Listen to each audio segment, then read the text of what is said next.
Assalamualaikum warahmatullahi wabarakatuh. Apa kabar sahabat-sahabat semuanya? Semoga kita selalu dalam lindungan Allah Subhanahu wa Ta'ala.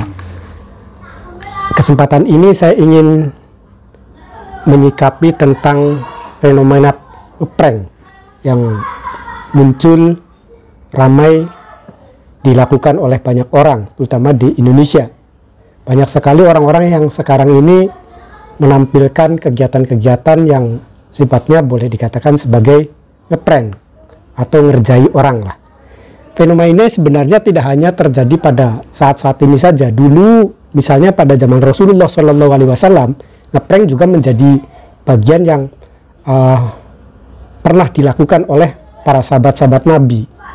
Nah, situasi di mana zaman Nabi itu banyak para sahabat yang secara keseluruhan itu orientasinya adalah bagaimana dia mendapatkan perhatian dari Allah Subhanahu wa Ta'ala dan sekaligus mendapatkan perhatian dari Rasulullah SAW. Itu caranya macam-macam karena banyak sahabat yang berbeda-beda. Di sini kemampuan antara satu sahabat dengan sahabat yang lain itu berbeda-beda. Ada satu sahabat yang namanya Abdullah misalnya. Dia itu termasuk salah satu sahabat yang dikenal sebagai sahabat jago ngeprank selain Nuaiman.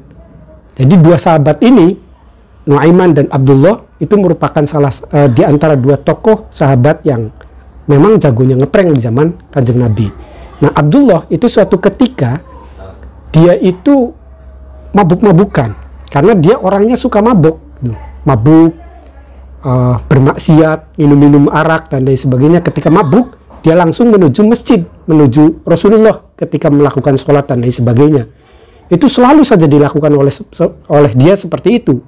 Ketika orang ramai sholat di masjid, Rasulullah sedang sholat di masjid, kemudian ia datang dengan mabuk-mabukan ke hadapan Kanjeng Nabi. Kemudian akhirnya dia dihukum oleh Kanjeng Nabi. Terus berulang kali sehingga banyak sahabat-sahabat yang lain yang mengecam beliau. Dia harus dilaknat gitu. Karena sudah sudah tidak beradab lagi, bahkan tidak sopan di hadapan Kanjeng Nabi ketika melakukan sholat dan lain sebagainya, mabuk-mabukan di dalam masjid. Tapi apa kata Rasulullah? Itu kata Rasulullah bahwa jangan kau hukumi dia, jangan kau laknat dia, karena dia sesungguhnya adalah mencintai Allah dan mencintai Rasulnya.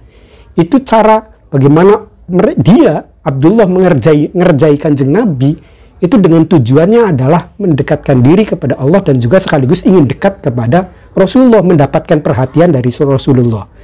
Nuaim juga misalnya salah satu sahabat Nabi yang lain, itu juga merupakan salah satu sahabat yang juga ahli ngeprank, suka ngerjain Nabi. Satu ketika sedang santai duduk dengan Kanjeng Nabi, lalu kemudian ada orang jualan makanan lewat. Dengan percaya dirinya, dia menghentikan para pedagang tersebut, lalu kemudian memesan makanan 2. Kata dia kepada pedagang, saya pesan 2 mangkuk, satu untuk Kanjeng Nabi dan satunya untuk dia. Setelah dimakan oleh Kanjeng Nabi, dia kemudian menyatakan kepada Nabi, Kanjeng Nabi jangan enak bayar makannya saja, tapi juga harus bayar. Itu ngerjai betul itu. Dikira Kanjeng Nabi itu hadiah dari Nuaim, nggak taunya Kanjeng Nabi suruh ngebosi gitu. Karena dia nggak punya uang, akhirnya dia membeli kepada pedagang itu. Nah, itu salah satu kegiatan ngeprank para sahabat-sahabat Nabi kepada Kanjeng Nabinya atau kepada Nabi Muhammad SAW. Begitu pula Nuaim misalnya pernah ada seorang sahabat yang buta, lalu kemudian orang sahabat yang buta itu menanyakan kepada Nuaim di mana tempat buang air kecil, kemudian diarahkan ke tengah-tengah masjid. Akhirnya di sini saja kata Nuaimnya itu, dia kencing di tengah-tengah masjid. Itu menjadi ribut para sahabat itu, ngamuk dan lain sebagainya. Akhirnya dia memahami bahwa itu dia sedang dikerjai oleh Nuaim dan ngamuklah kepada Nuaim. Nah, suatu ketika Nuaim ketemu lagi dengan si buta itu yang mengancam bahwa ketika nanti dia akan ketemu maka akan menghajar Nuaim. Dan akhirnya dia menuntun, membisiki, apakah engkau ingin bertemu dengan Nuaim? Kata sahabat itu, ya, saya ingin menghajarnya. Lalu dibawa ke masjid. Di dalam masjid itu ternyata ada Sayyidina Utsman bin Affan sedang melakukan sholat. Lalu dia katakan, inilah Nuaim, langsung dihajar saja Sayyidina Utsman bin Affan oleh sahabat yang buta tadi.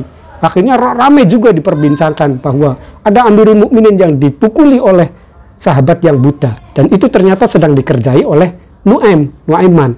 Itu menjadi perbincangan yang ramai. Nah, itu fenomena ngeprank pada zaman Rasulullah Shallallahu Alaihi Wasallam. Jadi belakangan muncul kegiatan-kegiatan ngeprank, sebenarnya sudah biasa, sudah terjadi kita dulu yang masa-masa dulu, terutama di masa Rasulullah Shallallahu Alaihi Wasallam.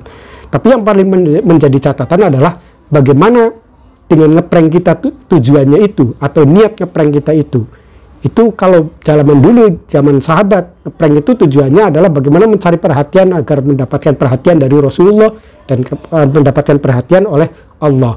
Nah, misalnya fenomena belakang yang muncul, ada salah satu di net itu, di internet itu ngeprank waria misalnya. Nah, itu kalau tujuannya menghina waria, saya kira ad-doror la yuzalu bid-doror. Pergiatan doror tidak harus dilakukan atau dihilangkan dengan sesuatu yang doror pula, kalau misalnya itu menyakiti. Dan ini menjadi penting. Kalau tujuannya baik, misalnya hanya mengerjai dan atau membuat lucu-lucu saja, saya kira itu nggak masalah dan nggak menjadi problem di dalam hukum kita. Mungkin hanya itu barangkali perbincangan saya. Mohon maaf, wallahu muwaffiq ila aqwamit thoriq. Assalamualaikum warahmatullahi wabarakatuh.